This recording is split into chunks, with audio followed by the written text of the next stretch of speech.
I have proposed an amendment that would take only the interior and environment sliver out of this bill and subject it to a continuing resolution until February.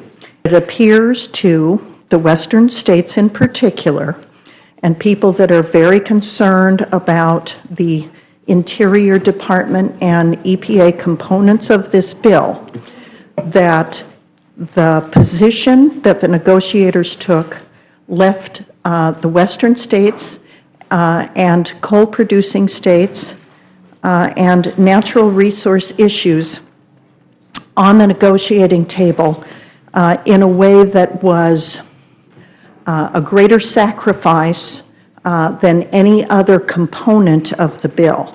In other words, the West in particular is particularly aggrieved. So it wants to sever itself out and continue negotiations on that part of the bill through February. The devastation could actually affect the availability of electricity generated from coal nationwide. And since that is such a huge component of our base load in electricity, it could have dramatic effects in the ability of this country to provide electricity at a time when we're not ready to replace coal with wind and solar and natural gas and nuclear. Now, this bill allows enforcing new standards for existing and new sources of greenhouse gas emissions. It allows the federal jurisdiction of navigable waters under the Clean Water Act. It allows the use of funds to incorporate the social costs of carbon into any rulemaking or guidance. It allows the final rule on hydraulic fracturing on federal and Indian lands, which is a big deal in my state because we have a rule on hydraulic fracturing. It allows wolves to stay on the endangered species list in spite of the fact that the U.S. Fish and Wildlife Service's own rules took them off the list.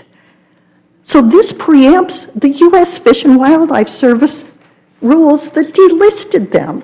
This is something that we find as members of the Western Caucus and the Intermountain States to be a bill that is so weighted against the West as to be unfair to the West. So you've got 19 congressional districts that are extremely egregiously affected by this sliver of the bill that came out of the Interior and Environment Appropriation Subcommittee's negotiated product. That is why we want to take a rifle shot and say only this component of the bill will be subject to a continuing resolution so we can continue those negotiations as to that part of the bill into February and allow the rest of the bill to proceed. Thank you, Mr. Chairman.